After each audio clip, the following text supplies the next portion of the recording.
Salut à tous, j'espère que vous allez bien. On se retrouve aujourd'hui à Montpellier et ça grâce à Honor pour vivre l'expérience le Fizz. Avant de découvrir ça, vous l'avez sans doute remarqué sur ma main, aujourd'hui on va découvrir aussi en avant-première, une semaine avant sa sortie, le Honor 10, donc le dernier bébé de la marque Honor.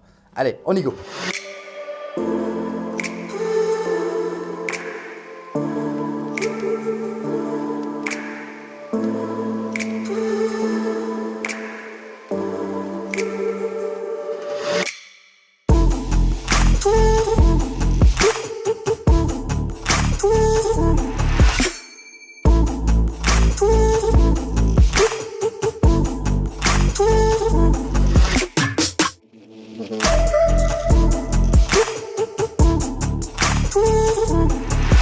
Alors comme vous l'avez déjà vu sur les premières images, le Fizz c'est vraiment un salon impressionnant. Donc voilà, vous avez compris, c'est des sports extrêmes, c'est pas trop mon dada, sinon ça s'aurait vu. Mais j'ai vraiment apprécié cette expérience, j'ai adoré. Voilà, je vois des gens qui volent partout avec leur skate, avec leur vélo, quelque chose qui me dépasse totalement. Bref, au-delà de ça, je vous le cache pas, je suis pas forcément venu uniquement pour les sports extrêmes et pas forcément aussi pour la chambre de l'hôtel. En réalité, si je suis là, c'est surtout pour découvrir en avant-première le Honor 10, donc le dernier vraiment fleurant de la marque Honor. Donc bien sûr, j'ai retiré 3 éléments qui sont vraiment super importants sur ce smartphone, qui sont le design, l'intelligence artificielle et aussi la partie photo que j'ai trouvé vraiment excellente.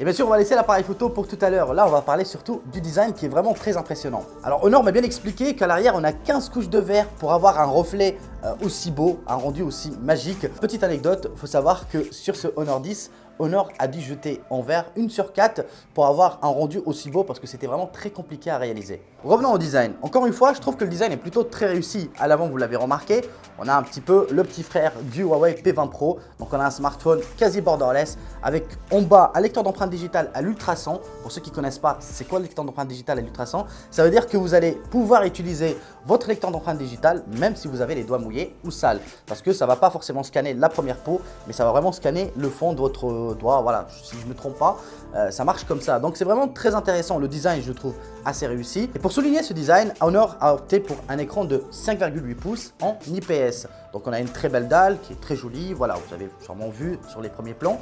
À l'arrière, vous l'avez remarqué, surtout c'est son premier point fort, c'est le fait qu'on a ce côté reflet. Parce que là, j'ai la couleur bleue et il passe du bleu au violet selon votre mouvement. Et ça, c'est vraiment super impressionnant. On a de moins en moins ces reflets parce que sur le Honor, sur Center Honor par exemple le 9, on avait beaucoup trop de reflets. Mais là, je trouve que c'est vraiment très subtil. On a juste 2 lignes qui passent et ça fait vraiment, ça donne vraiment, ça sublime le smartphone. Je pense que c'est vraiment son premier point fort, le design qui est plutôt très bien réussi. On a là un smartphone vraiment haut de gamme pour un prix plutôt très abordable. Bon, là vous devez entendre un bruit de fond parce qu'on est vraiment dans un hôtel qui est tout proche du Fizz, voilà. Et là on a une rampe à côté de nous, donc on a des skateurs, on a des Batman, on a je sais pas quoi qui font le skate.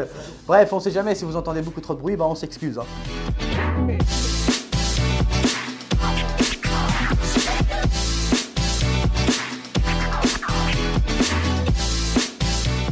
Alors, au-delà du design, le deuxième point fort que j'ai trouvé sur ce smartphone, c'est surtout bien sûr l'intelligence artificielle. Vous le savez déjà, on l'a maintenant depuis 1 an plus ou moins chez Honor et chez Huawei. Vous avez cette reconnaissance d'éléments quand vous êtes en train de prendre des photos, etc. Mais là, cette année, ils sont allés encore plus loin avec le Honor 10. Je vous donne juste pour titre de comparaison, vous pouvez activer le mode intelligent, donc intelligence artificielle, directement pendant la première prise de photo. Donc une fois que vous allez prendre la photo, le processeur va analyser cette image et à ce moment-là, il va traiter sujet par sujet. Par exemple, vous avez une plante, le soleil, etc. Et il va tout traiter à la fois et franchement, le résultat est vraiment bluffant. Personnellement, pour être honnête avec vous, j'ai surtout utilisé en mode portrait, etc. Et on remarque qu'il y a quand même cette subtilité supplémentaire. Bien évidemment, une fois que vous prenez la photo, si vous n'aimez pas le rendu final qui a été proposé par cette intelligence artificielle, vous avez juste à le désactiver en un seul clic. Franchement, je trouve l'idée vraiment originale. Alors bien évidemment, sachez que sur le Kirin 970, vous avez vraiment un cœur sur le processeur qui est dédié uniquement à l'intelligence artificielle. Ce qui le différencie plus ou moins aux smartphones d'Android qu'on trouve actuellement, ou même ceux d'Apple. Voilà, parce que comme on a un processeur dédié, ça veut dire que les performances sur le plan de l'intelligence artificielle sont vraiment beaucoup plus poussées. Ça veut dire qu'ils ne viennent pas vraiment rendre le smartphone plus lourd en utilisant un peu plus de ressources. Là, il a vraiment un cœur dédié à lui, donc ce qui rend l'utilisation de l'intelligence artificielle vraiment impressionnante. impressionnante. Sachez que le smartphone apprend de vos gestes, apprend de votre utilisation au fil du temps. Vous pouvez bien sûr traduire du texte en anglais, en chinois, en temps réel. Donc ça, vous le connaissez déjà. Je trouve vraiment l'idée vraiment impressionnante, surtout pour la partie photo, comme je vous l'ai dit. Vous prenez une photo en mode scène et là, il va vraiment mettre tous les éléments nécessaires pour traiter chaque élément de la photo à part, et ça ne prendra pas forcément beaucoup trop de temps. C'est juste une question de 2-3 secondes et voilà, vous avez vraiment une photo sublime. Donc juste le temps de prendre une photo et d'aller rentrer, le traitement est quasiment déjà fini. Alors intelligence artificielle, écran full vision, design vraiment moderne.